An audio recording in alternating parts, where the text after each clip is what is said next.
దేవుని నామానికి మహిమ కలుగును గాక. ఈ రాత్రి మరొక చక్కటి సమయాన్ని దేవుడు మనకి ఇచ్చాడు. చక్కటి పాటలు పాడడానికి, ప్రార్థన చేయడానికి దేవుడు మనకి దయచేశాడు. వాక్య పరిచయంలోకి వెళ్ళడానికి దేవుడు సమయాన్ని ఇచ్చాడు. కనుక దేవుని సన్నిధిలో దేవుని యొక్క వాక్యం వినడానికి ఇష్టపడదాం. ఈ రోజున చెప్పుకునేటువంటి అంశం కొరకు మనం జ్ఞాపకం చేసుకుందాం. ఉండవలసిన సమయాలు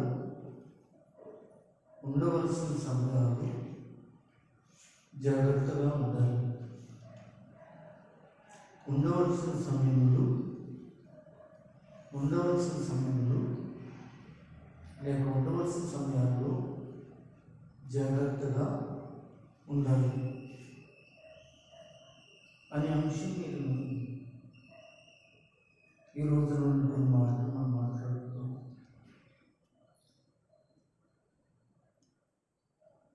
అయితే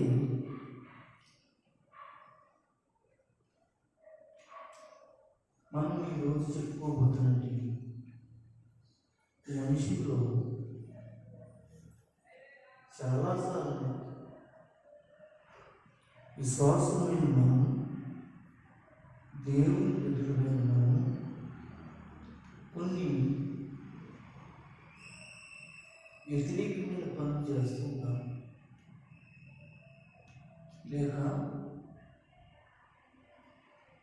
మనకి సంబంధం లేని పనులు మనం చేస్తూ ఉంటాం.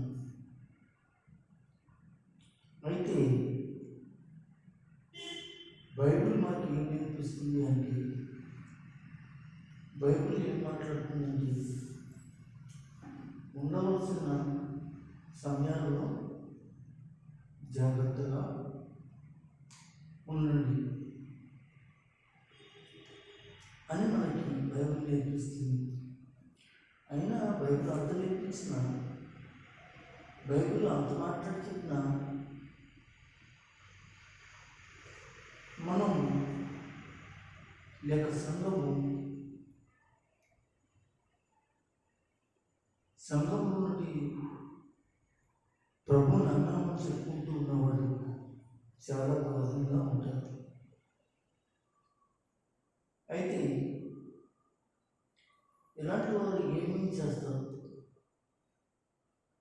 అనేవి మనం ఈ రోజున మనము మాట్లాడుకోవడానికి వాక్యం ఏం చెప్తుందో మనము వాక్యం నుంచి చెప్పుకోవడానికి ఇష్టపడదాం. కనుక ఈ సమయంలో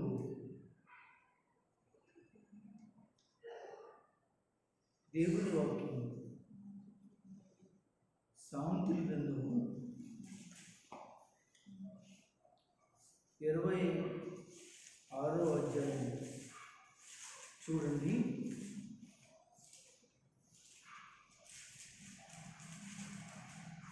సామెతల గ్రంథం 26వ అధ్యాయం, దయచేసి సామెతల గ్రంథం 26వ అధ్యాయం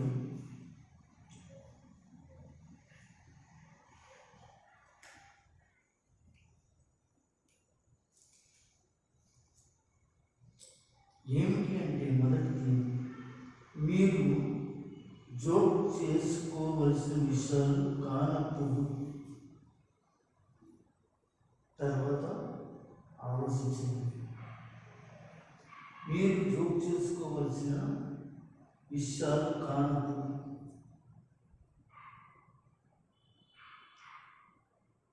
మనకి సంబంధం లేని వాటిని మనం జోక్ చేసుకోవడం కానప్పుడు మనకి ఎక్కువగా దురద ఎక్కడ ఉంటుందంటే అక్కడే ఉంటుంది. ఆ దురద కాంత తీరిపోయే వరకు పరిస్థితి అంతా కూడా మనకి కాని విషయాల్లో ఏం చేస్తాం, జోక్ చేసుకుంటాం. అవి దైవ విశ్వాసాలకు మంచి పని కాదు. అందుకే మన అంశం ఉండవలసిన సమయాలు జాగ్రత్తగా ఉండండి. ముందు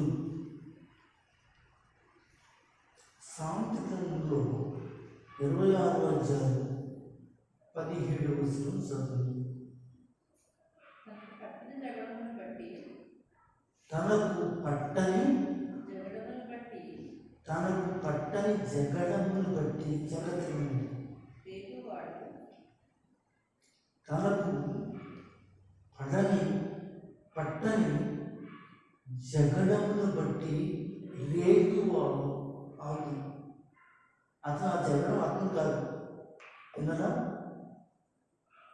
గొడవ అతను కాదు, ఎవడు గొడవలకు వెళ్ళడన్నమాట. మీకు అర్థమవుతుందా?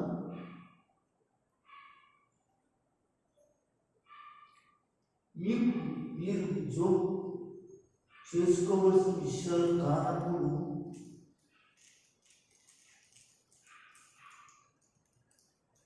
అని మనం మాట్లాడుతుంటే, జోక్ చేసుకుంటే ఎలా ఉంటుంది? తనకి పట్టని జగడం, కొంచెం గట్టిగా చదువుతాను. తనకు పట్టని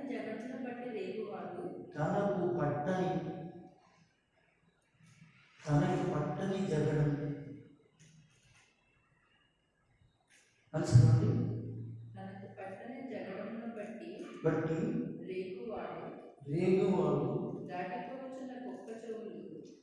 దాటిపోతున్న కుక్క చెవులు విన్నారా? దాని దారిన వెళ్ళిపోతున్న కుక్క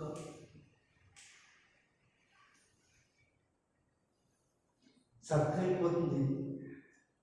నోరు మూసుకుపోవచ్చు కదా. అది కుక్క, నీకు తెలుసు అది మీద పడుతుందని తెలుసు, నంతికైతే కత్తుదని తెలుసు, పీకుతుందని తెలుసు కదా. ఎందుకని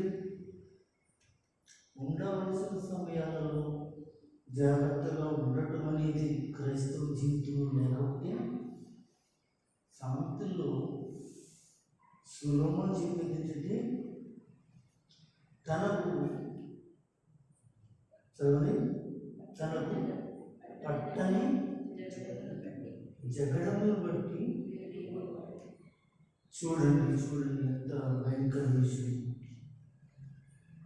ఈ రాత్రి కాలంలో దేవుని వాక్యం ఇంత స్పష్టంగా మనతో మాట్లాడుతుంటే, ఈ రోజున క్రైస్తవులు ఎలా ఉన్నారు అంటే, ఇలాంటి పరిస్థితుల్లో తనకు పట్టని జగడమును బట్టి రేగువాడు దాటిపోవచ్చున్న కుక్క చెవులు పట్టుకున్న వారితో సమానట.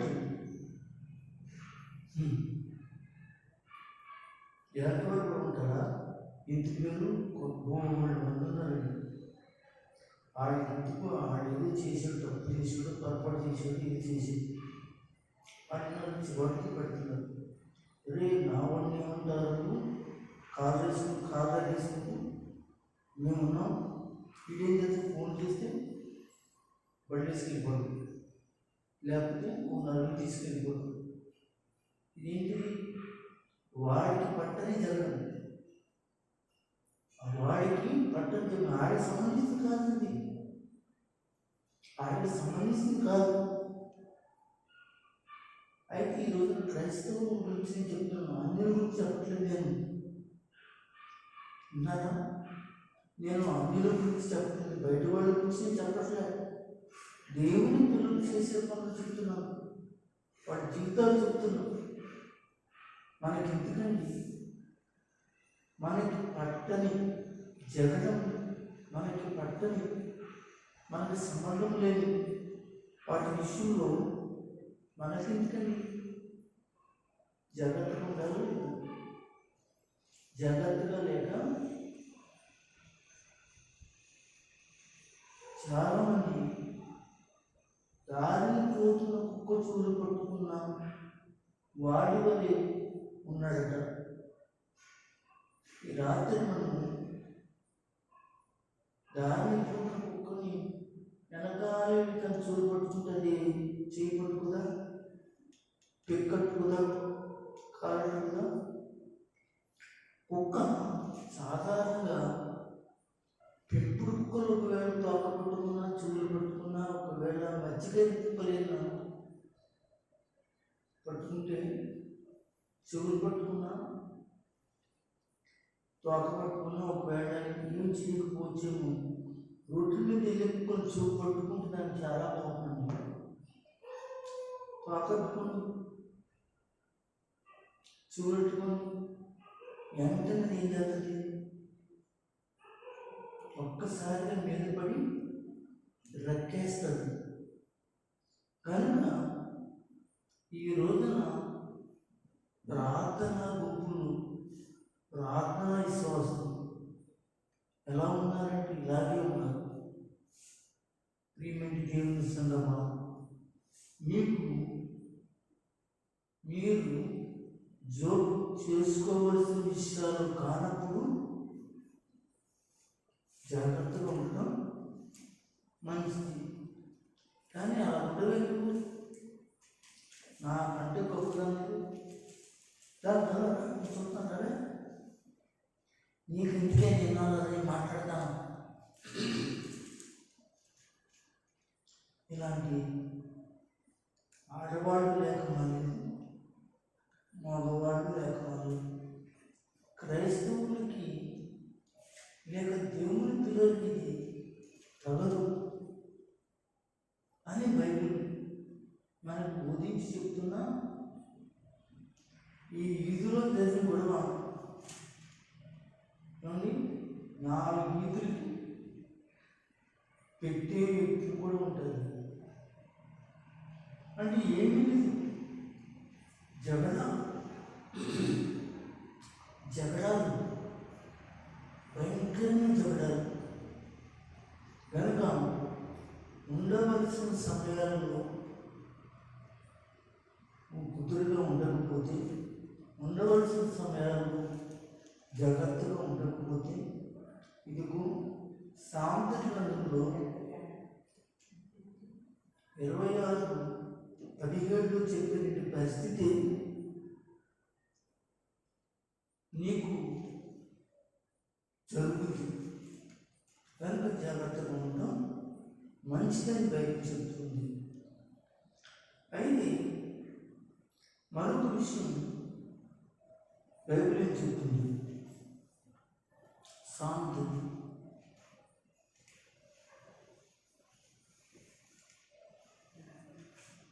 14వ అధ్యాయం చూద్దాం.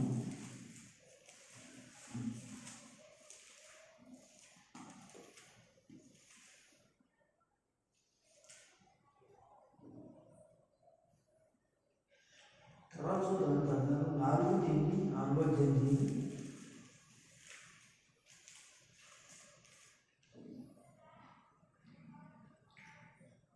రెండో మాట ఏంటంటే, అబద్ధములు చెప్పడానికి లేక మోసం చేయడానికి ప్రేరేపించబడినప్పుడు డాష్ చేయాలి, ఉండవలసిన సమయంలో జాగ్రత్తగా ఉండాలి. అబద్ధాలు చెప్పేటప్పుడు చెప్పడానికి లేదా మోసం చేయడానికి ప్రేరేపించబడుతున్నారు. కొంతమంది అబద్ధాలు చెప్పడం రాదు, మోసం చేయడం రాదు. వేరే ఒకరు ఏం చేస్తారంటే, అబద్ధం కూడా చెప్పడం రాదంటే చిన్న అబద్ధం ఇలా చెప్పి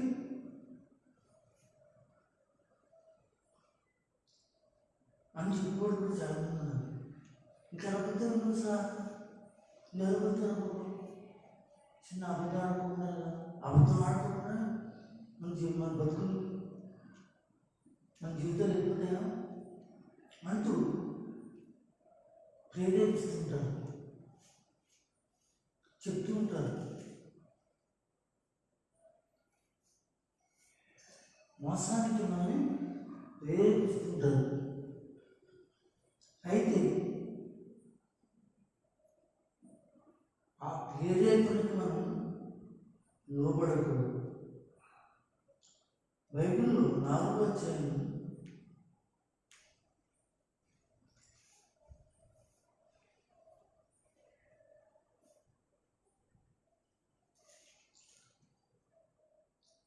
24 చూసుకోండి. మూర్ఖపు మాటలు నోటికి రానీయకుము. పెదవుల నుండి కుటిలమైన మాటలు రానీయకుము. పెదవుల నుండి కుటిలమైన మాటలు రానీయకుము. అది మూర్ఖపు మాటలు నోటికి రానీయకుము. పెదవుల నుండి కుటిలమైన మాటలు రానీయకుము. ఎవరికి మాట చెప్తున్నాడు? అందులేని వాళ్ళు, ప్రభుని నమ్మని వాళ్ళు, ప్రభుని అంగీకరించిన వాళ్ళు, వాళ్ళు అబద్ధాలు ఆడారంటే ఆడతారు. వాళ్ళు ఎంతో మంది కుటిలమైనది కుట్రలేని మాట నుండి మాట్లాడతారు. మనమైతే రానియకూడదు. అబద్ధం చెప్పడానికి కానీ లేదా మోసం చేయడానికి కానీ ఎవరైనా మిమ్మల్ని ప్రేరేపించారనుకో, ఎవరికి నష్టం? క్రైస్తవ బిడ్డలకి నష్టం. ఈ మాటలు జాగ్రత్తగా ఉండాలి. ఎవరైనా మిమ్మల్ని ఇలా అబద్ధాలను ప్రేరేపించి మోసం చేయడానికి, ఎవరినైనా మోసం చేయడానికి, ఏ పరిస్థితులను మోసం చేయడానికి ప్రేరేపించబడ్డారనుకో, దాని నుంచి జాగ్రత్తగా ఉండాలి. ఉండవలసిన సమయాల్లో మనం జాగ్రత్తగా లేకపోతే చాలా నష్టం పోతాం. మీకు తెలుసు, బైబిల్లో అననీయ సభ్యురాలు వాళ్ళిద్దరూ భార్యాభర్తలు. వాళ్ళు సంఘంలో అందరూ కలిసి వెళుతూ ఉన్నారు. వాళ్ళిద్దరూ కూడా ఏం చేయబడ్డారంటే ప్రేరేపించబడ్డారట అబద్ధం ఆడడానికి, మోసం చేయడానికి. ఆదిమ క్రైస్తవ సంఘంలో పరిశుద్ధ గుంపులు, ప్రార్థనా గుంపులు, విశ్వాసుల గుంపులు, ఆనాడు ఆదిమ క్రైస్తవం అగ్ని చేత మండించబడుతున్న సంఘంలో ప్రేరేపించబడ్డారంట, మోసం చేయబడ్డారంట. మోసం చేయబడ్డారు అనగా అబద్ధం ఆడారు. మీరు చదువుకుని ఇంటికి వెళ్ళిన తర్వాత అపొస్తలుల కార్యం 5వ అధ్యాయం అంతా చదువుకోండి.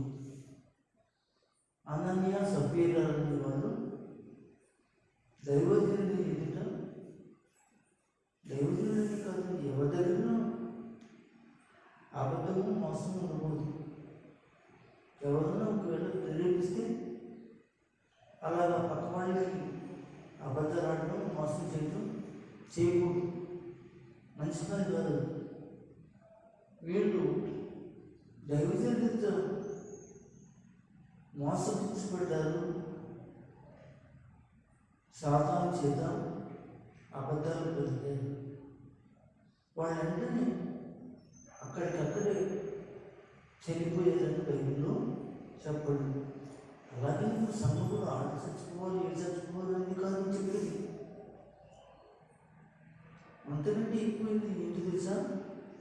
నువ్వు మోసం చేస్తే, అబద్ధం ఆడితే ఆత్మీయ జీవితం చచ్చిపోతావు, బ్రతుకున్నామని మాత్రం పేరు మాత్రం ఉంటుంది, కానీ నువ్వు మృతుడివే. కనుక ఈ పండుగను నిశ్చయముగా చచ్చిది అన్నాడు. అది చచ్చిపోయారా? ఆదాము చచ్చిపోయారా? చావలేదు. వాడు బతికారు, పిల్లలు కన్నారు, పిల్లలు చూశారు, మరి సావలేదే. అవును, దేవుళ్ళు చచ్చిపోయారు, విశ్వాసంలో చచ్చిపోయారు, ప్రార్థనలు చచ్చిపోయారు, దేవునికి దూరం చచ్చిపోయారు. ఈ లోకంలో వాడి జీవితాలు చచ్చిన జీవితాలు. కనుక అబద్ధం చెప్పడం కానీ మోసం చేయడం కానీ ఎవరైనా ప్రేరేపిస్తే, ఇక్కడ అంటున్నాడు, మూర్ఖపు మాటలు నీ నోట రానియకు, పెదవుల నుండి కుటిలమైన మాటలు రానియకు. కుటిలమైన మాటలు కనుక దేవుని యొక్క బిడ్డలారా మీరు గమనించండి. ఉండవలసిన సమయాల్లో మనం క్రైస్తవులుగా జాగ్రత్తగా మనం ఉండాలి.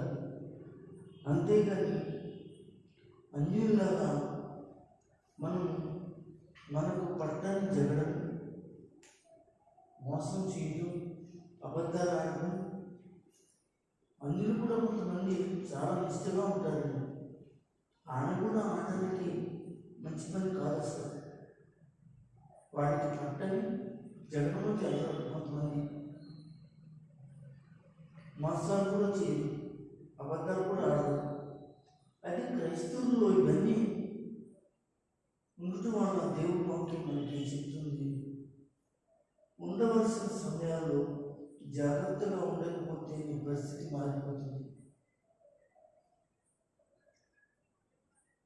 అయితే సామెత గ్రంథంలో 15వ అధ్యాయం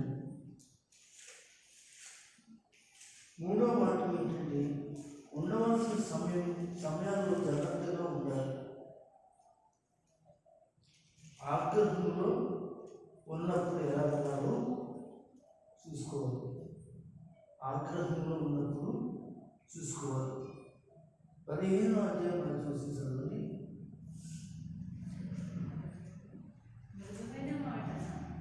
మృదువైన మాట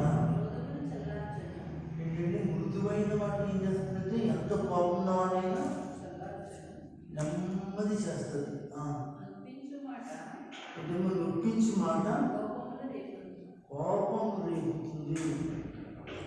ఆగ్రహంలో ఉన్నప్పుడు ఉండవలసిన సమయంలో, ఉండవలసిన పరిస్థితిలో జాగ్రత్తలో ఉండాలని బైబిల్ మనకి చెప్తుందా లేదా? మృదువైన మాట ఎంతమంది మనుషులు మార్చేస్తుందండి, ఎంత కఠినమైన మనుషులు మార్చేస్తుందండి. కఠినమైన మనుషులందరూ కూడా అయిపోతారు, కలిగిపోయి వీడైపోతారు. కనుక మగవారిలో కానీ ఆడవారిలో కానీ ఆగ్రహం ఉండకూడదు. ఆగ్రహం దేవుని బిడ్డలారా జీవితాలు అన్నీ కూడా అయిపోతే నాశనం అయిపోతుంది. అది చెప్పాడు, నొప్పించు మాట కోపం రేపుతుంది. ఇది తెలుసుకోవాలి. ఇదే సామెతలు మరొక మాట చూద్దాము. 14వ అధ్యాయం 17వ వచనం. త్వరగా కోపపడేవాడు, చూసారా, త్వరగా కోపపడేవాడు ఏం కనపడుతుందంట? మూఢత్వం కనపడుతుందని చూడండి. కనుక ఉండవలసిన సమయంలో క్రైస్తవులుగా ప్రభువును అంగీకరించిన బిడ్డలుగా దేవుని మందిరంలో, దేవుని సమాసంలో ఉంటున్నామని చెప్పుకుంటున్న వారు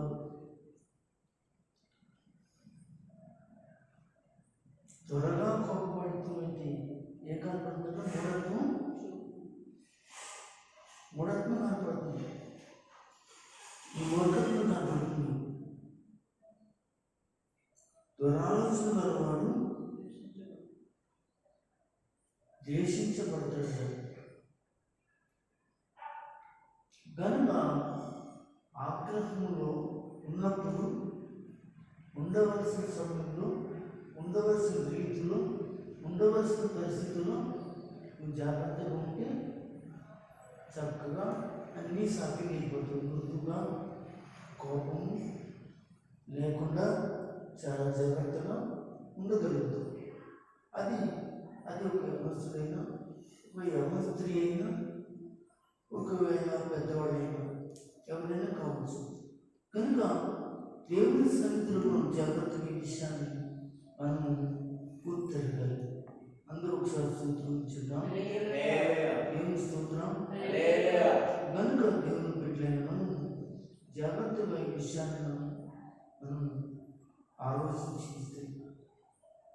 ఉండవలసిన సమయాల్లో మనం జాగ్రత్తగా ఉండడానికి ఇష్టపడతాం. అయ్యేమిటి? మీరు జోక్ చేసుకోవలసిన విషయాల్లో జోక్ చేసుకోవాల్సినవి చేసుకోలేనివి కొన్ని ఉంటాయి. చేసుకోకుండా వాటి దూరంగా ఉండడం మరీ మంచిది. కనుక అబద్ధాలు, మోసాలు ప్రేరేపించబడిన పరిస్థితిలో ఉన్న వాళ్ళకి చాలా జాగ్రత్తగా ఉండటం, మనం ప్రేరేపించకుండా ఉండడం మంచిది. అలాగే ఆగ్రహం ఉన్నప్పుడు మనం చాలా జాగ్రత్తగా ఉంటే మనం కొంతమంది పోగొట్టుకోకుండా ఉంటాం, కొంతమంది దూరం చేసుకోకుండా ఉంటాం. ఇది ముందు గ్రహించాలి. పోగొట్టుకున్న గెలిస్తే ఏంటండి? ఎవరైనా కానీ ఒక తండ్రి కానీ, ఒక తల్లి కానీ, ఒక కొడుకు కానీ, కూతురు కానీ, ఒక అల్లుడు కానీ, ఎవరైనా కావచ్చు, చుట్టాలు, బంధువులు కానీ. కనుక జాగ్రత్తగా ఈ విషయాన్ని మనం బైబిల్ నుంచి నేర్చుకుని చెప్తున్నది మాట మనం జాగ్రత్తగా ఉందాం. ఒకసారి దేవునికి స్తోత్రం చెప్పగలరా? ఇంకా కొంచెం ముందుకు వెళ్తే ఉండవలసిన సమయాల్లో మనం ఉంటే మంచిది కాబట్టి జాగ్రత్తగా ఉండాలి. కాబట్టి మరికొన్ని విషయాలను చెప్పుకుందాం, మాట్లాడుకుందాం. ఇదే సామెతల 18వ అధ్యాయం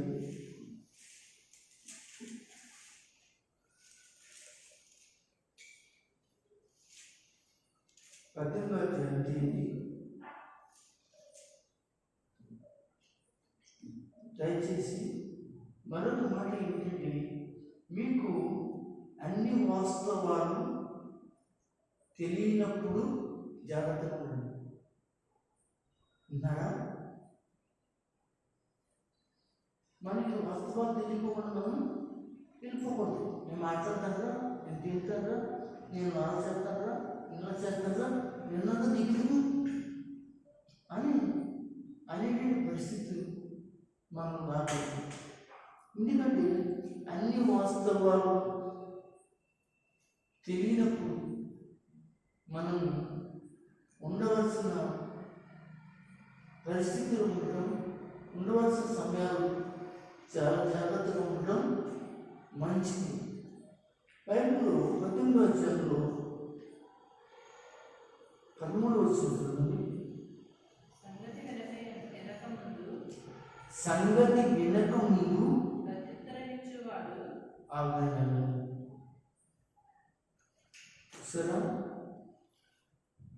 సంగతి అసలు సంగతి ఏంటో తెలియకోకుండా,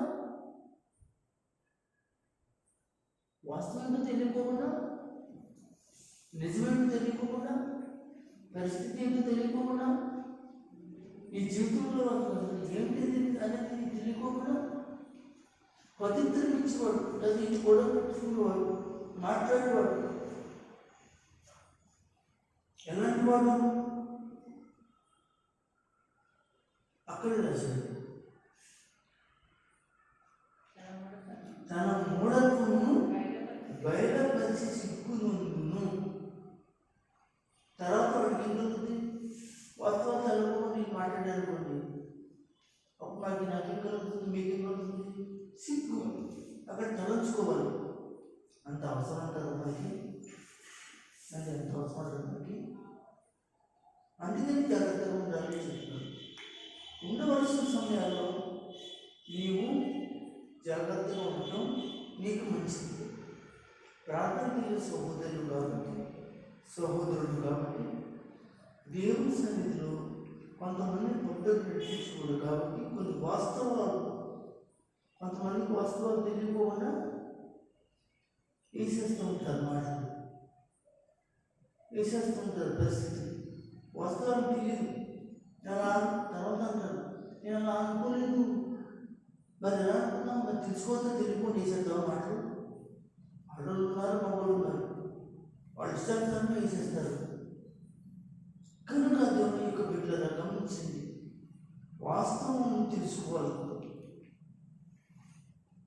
ఒక మనిషి దగ్గరికి వెళ్ళినప్పుడు, ఒక మనిషి దగ్గర మాట్లాడుతూ వెళ్ళినప్పుడు, ఒక మనిషితో మాట్లాడుతున్నప్పుడు మనం ఏదైనా చెప్పాలనుకున్నప్పుడు అవతల వ్యక్తి విషయాలు ఏంటో, యువతల వ్యక్తి విషయాలు ఏంటో తెలుసుకొని అప్పుడు వాస్తవం ఏమిటి అని మాట్లాడడానికి వెళ్ళడం మంచిది.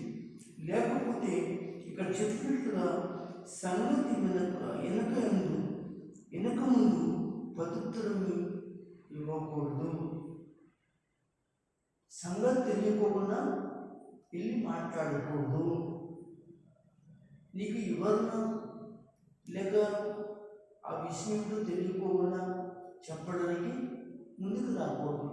వెళితే తర్వాత నీకు సిగ్గు కలుగుతుంది అని చెప్తున్నాడు. కనుక దేవుని యొక్క సన్నిధిలో దేవుని బిడ్డలారా జాగ్రత్తగా దైవ బిడ్డలు ఈ వాక్యాలన్నీ కూడా మరి ఎవరేసుకుని జాగ్రత్తగా ఉండడానికి ఇష్టపడండి. దేవునికి స్తోత్రం చెప్పండి. సామెతలు 13వ అధ్యాయం 1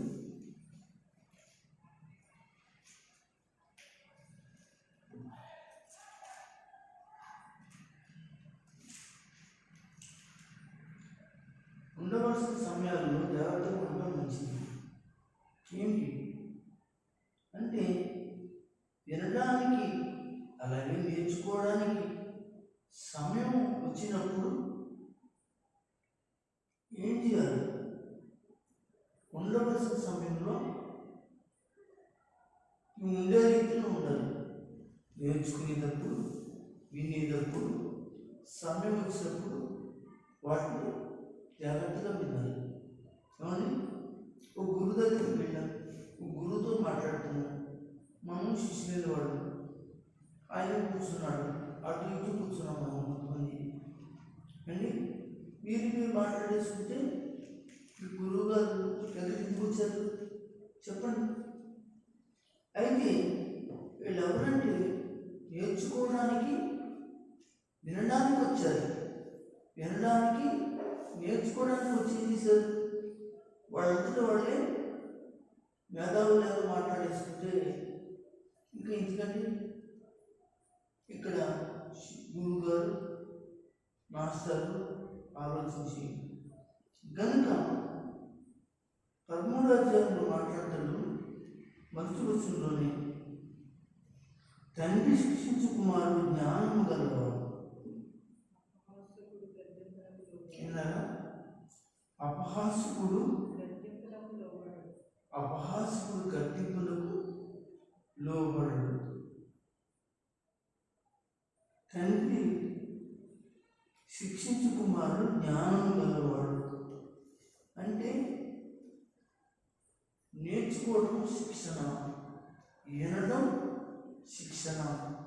ఈ శిక్షణలో ఉన్నటి శిష్యులైన వారు, పిల్లలైన వారు ఎవరైనా ఉన్నారు, వారు వినుకోకుండా ఆ మాటలకి జాగ్రత్తగా వినుకోకుండా ఆ గద్దెంపుకి లేకపోతే వాళ్ళు ఏమవుతారంటే ఇక్కడ చెప్పినట్లుగా లోపడకుండా జీవించేవాడు.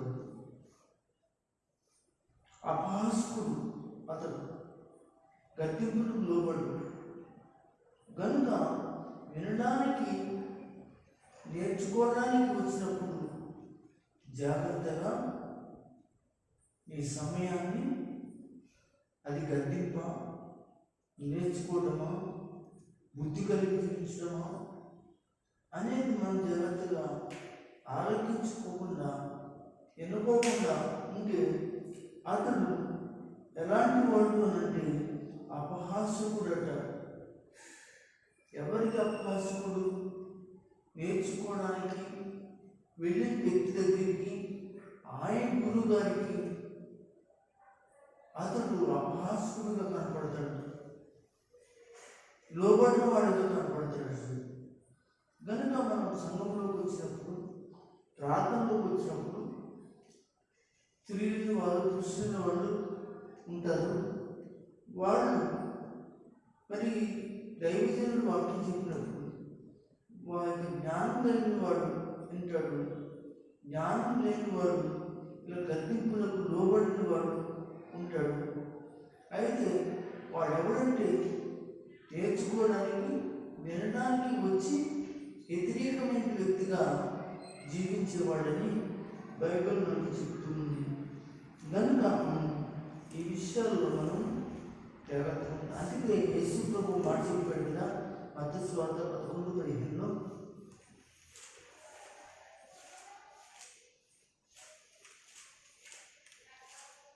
యేసు ప్రభు చెప్పాడు కదా 11:15 చాలు కొద్దిగా మనిషిస్తాను.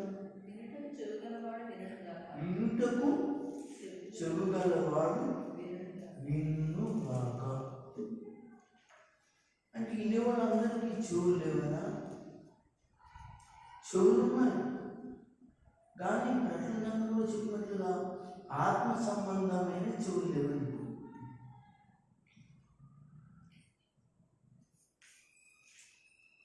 ఆత్మ సంబంధమైన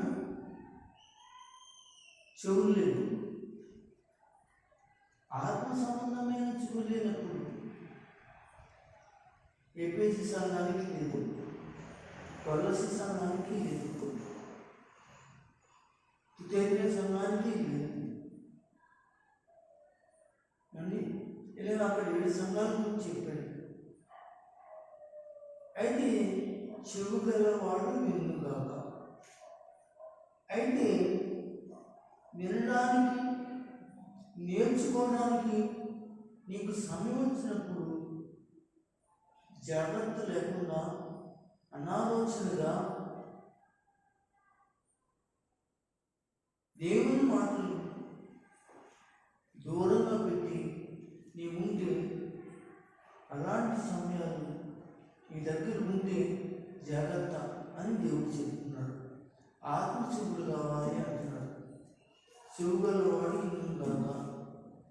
అంతమంది ప్రజలందరూ వచ్చారు, చెప్పాడు, అందరూ చెవుతో విన్నారు. కానీ చెవుగలవాడు అని ఇంచుకున్నాడు అక్కడ. అంటే వాడికి ఏం లేదంటే ఈనేటి మనసు అనే చెవు లేదు. అందరూ దేవుని స్తోత్రం చెప్పండి. హల్లెలూయా.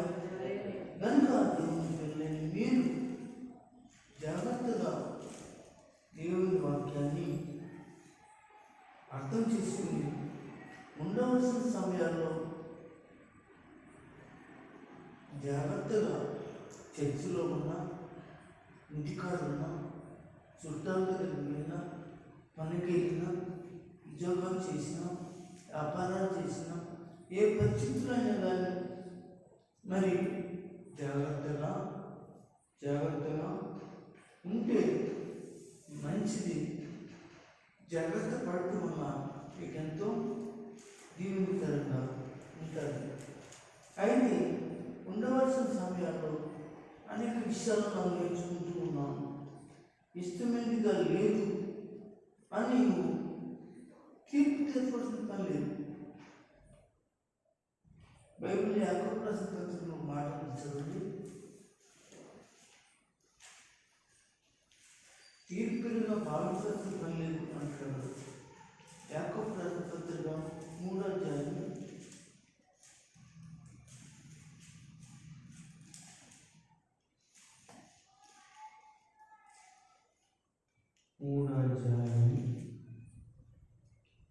9 నుంచి నుంచి 10 వచ్చిన దాకా వస్తుందని. దీనితో తండ్రిని ప్రభువును స్తుతింతుము.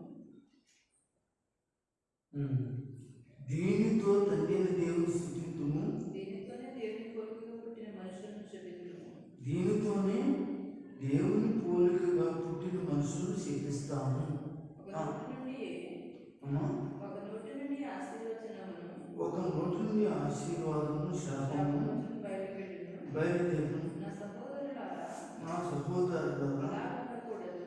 అలా ఉండకూడదు. క్లిష్టమైనది లేదా తీర్పుగా నీకు కష్టంగా ఉన్న విషయంలో ఎదరవాడికి తీర్పుగా మాట్లాడకూడదు, తప్పుగా మాట్లాడకూడదు.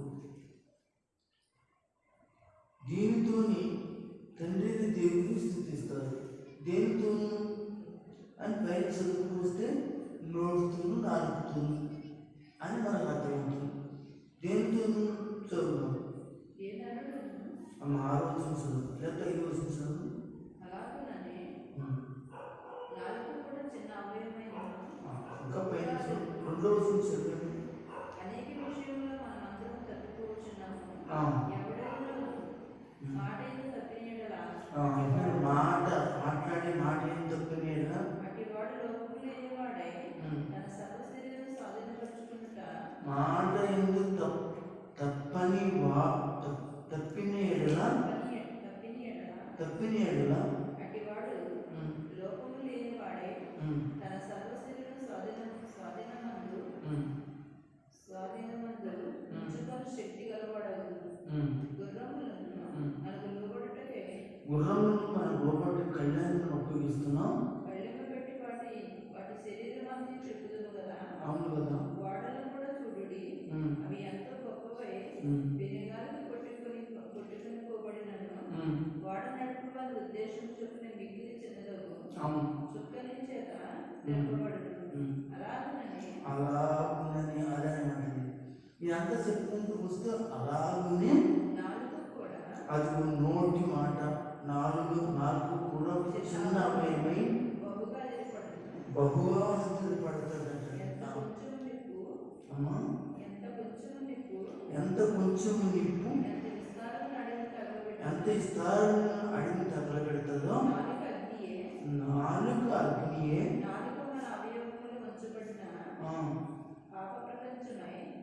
సర్వశరీరముకు మాలిన్యం కలుగచేయు ప్రకృతి చక్రమును చిచ్చు పెట్టును. అది నరకము చేత చిచ్చు పెట్టబడును. అవును కదా.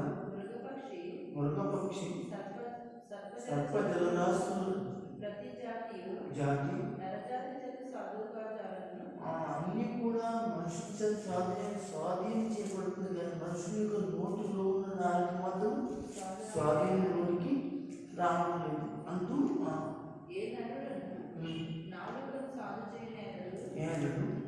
అది మరణకరమైన విషముతో నిండినది. అది నిరాత్రమైన దుష్టత్వమే. దీనితో తండ్రి అదనమాట. ఇక్కడ నోటి మాట గురించి నోటి నాలుగు గురించి చెప్పడానికి దీనితో తండ్రి దేవుని స్థుతించడము, దీనితోనే దేవుని పోలిక పుట్టి మనుషులను శిక్షిస్తాం ఉంటాం. ఆశీర్వచనము, ప్రవచన వచనము ఏదైనా కానీ నోటించే వస్తుంది అని చెప్తున్నారు. దేవునికి స్తోత్రం. హల్లెలూయా. అంటే ఇప్పుడు మనకి ఇష్టమైనదిగా లేక పరిస్థితి బాగాలేనప్పుడు తీర్పుగా మనం మాట్లాడడానికి మన యొక్క నాలుగు నోటిని మనం జాగ్రత్త పెట్టుకోవాల్సిన అవసరం కలిగిన వాళ్ళుగా ఉన్నామని దేవుని యొక్క వాక్యం మనకి చెప్తుంది. కనుక దేవుని బిడ్డలారా, ఉండవలసిన సమయాల్లో జాగ్రత్తగా మీరు జోక్యం చేసుకోవాల్సిన విషయాలు కానప్పుడు జాగ్రత్తగా ఉండండి. ఆగ్రహం వచ్చినప్పుడు జాగ్రత్తగా ఉండండి. ఇంకేం అబద్ధం చెప్పడానికి, మోసం చేయడానికి, ప్రేరేపించబడడానికి సిద్ధపడకండి. ఇంకా అనేక విషయాలు తెలియనప్పుడు, వాస్తవాలు తెలియనప్పుడు జాగ్రత్తగా ఉండటం మంచిది. ఇది మనకి మంచిది. కనుక అంతేకాకుండా అనేక విషయాలు నేర్చుకోవడానికి వెళ్ళిన మనం లోపడాలి. జ్ఞానం గల కుమారుడు లోబడినట్లుగా ఉండాలి. అపహాసుడు ఏం చేస్తాడు? గద్దింపులకు లోబడు. కనుక ఇలా అనేక విషయాలు జాగ్రత్తగా మనం నేర్చుకుని ఆయన రాబడి కొరకు సిద్ధపడి అనేక మంది బయట వారికి, లోపల వారికి, అంటే సంఘముల వారికి, ఆంజనేయుల వారికి మనం ఏమై ఉండాలంటే దైవబిడ్డలుగా మనం కనపరుచుకోవాలని, ఉండవలసిన సమయాల్లో మనం ఉండటం జాగ్రత్త అని మనకి అనేక సంగతులు నేర్చుకోవడానికి ప్రభు సహాయం చేసేది. దేవుడి మాటలు మన అందరి జీవితాలు రక్షణకరంగా, మేలుకరంగా